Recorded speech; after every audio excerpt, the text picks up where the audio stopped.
Bom dia, meu povo. Aqui é o pós um plantio com a vontade de Deus, porque Deus nos fortalece sempre, pessoal.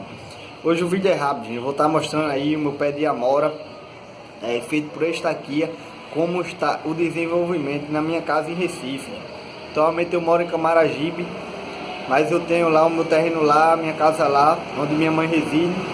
E hoje eu vou estar mostrando para vocês como é que está o desenvolvimento desse pé de amora que nós fizemos por Estaquia, gente. É sensacional, incrível, é isso que eu quero mostrar a vocês, que realmente dá certo. Então acompanhe o vídeo e vem comigo.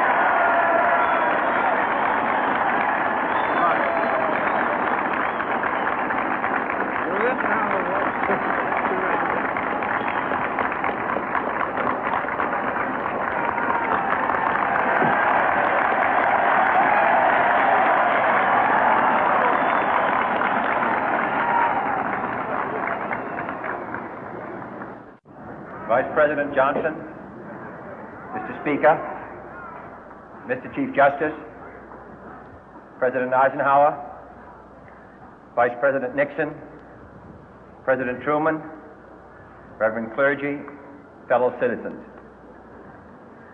We observe today not a victory of party, but a celebration of freedom, symbolizing an end as well as a beginning, signifying renewal as well as change. For I have sworn before you and Almighty God the same solemn oath our forebears prescribed nearly a century and 3/4 ago. The world is very different now, for man holds in his mortal hands the power to abolish all forms of human poverty and all forms of human life. And yet the same revolutionary beliefs for which our forebears fought are still at issue around the globe. The belief that the rights of man come not from the generosity of the state, but from the hand of God. We dare not forget today that we are the heirs of that first revolution. Let the word go forth from this time and place to friend and foe alike that the torch has been passed to a new generation of Americans born in this century, tempered by war, disciplined by a hard and bitter peace, proud of our ancient heritage, and unwilling to witness or permit the slow undoing of those human rights to which this nation has always been committed and to which we are committed today at home and around the world.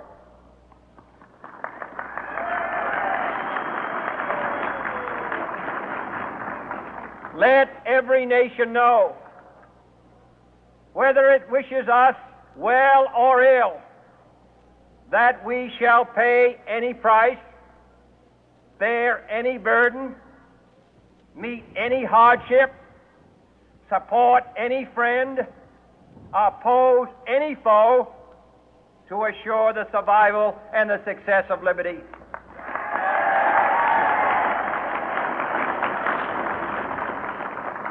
This much we pledge and more.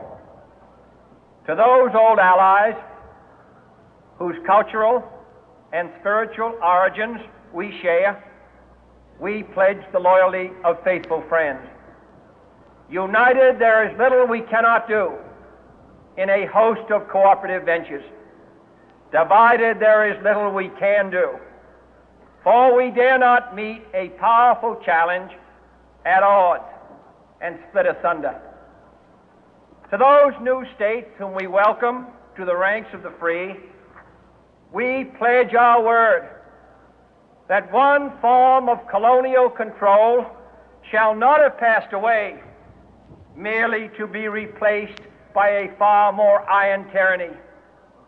We shall not always expect to find them supporting our view, but we shall always hope to find them strongly supporting their own freedom, and to remember that in the past, those who foolishly sought power by riding the back of the tiger ended up inside.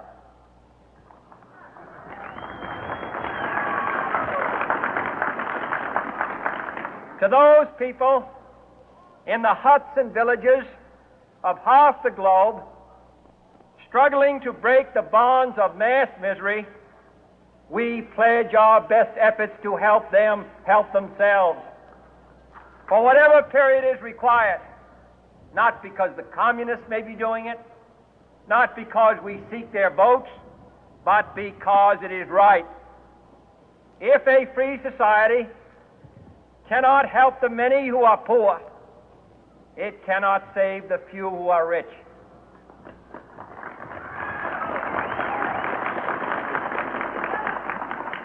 To our sister republics south of our border, we offer a special pledge to convert our good words into good deeds, in a new alliance for progress, to assist free men and free governments in casting off the chains of poverty. But this peaceful revolution of hope cannot become the prey of hostile powers. Let all our neighbors know that we shall join with them to oppose aggression or subversion anywhere in the Americas. And let every other power know that this hemisphere intends to remain the master of its own house.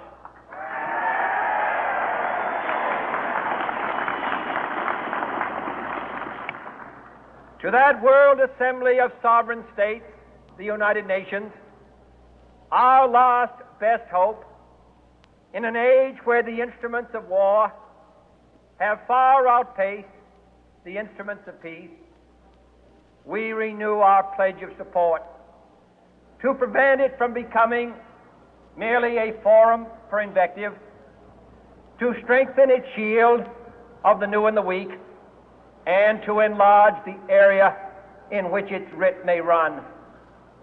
Finally, to those nations who would make themselves our adversary, we offer not a pledge, but a request that both sides begin anew the quest for peace.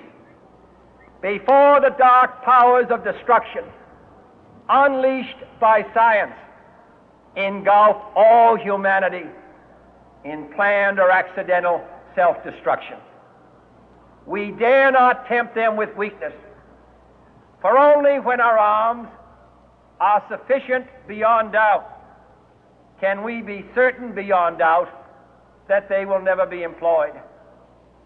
But neither can two great and powerful groups of nations take comfort from our present course, both sides overburdened by the cost of modern weapons, both rightly alarmed by the steady spread of the deadly atom, yet both racing to alter that uncertain balance of terror that stays the hand of mankind's final war.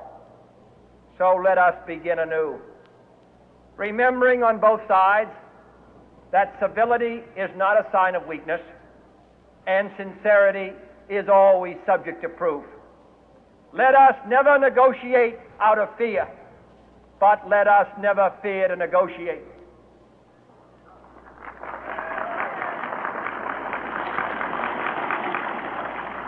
Let both sides explore what problems unite us, instead of belaboring those problems which divide us.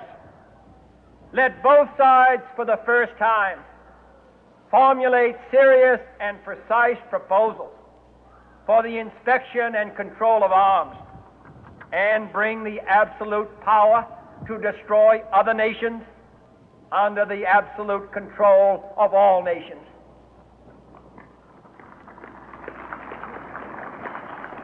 Let both sides seek to invoke the wonders of science instead of its terrors.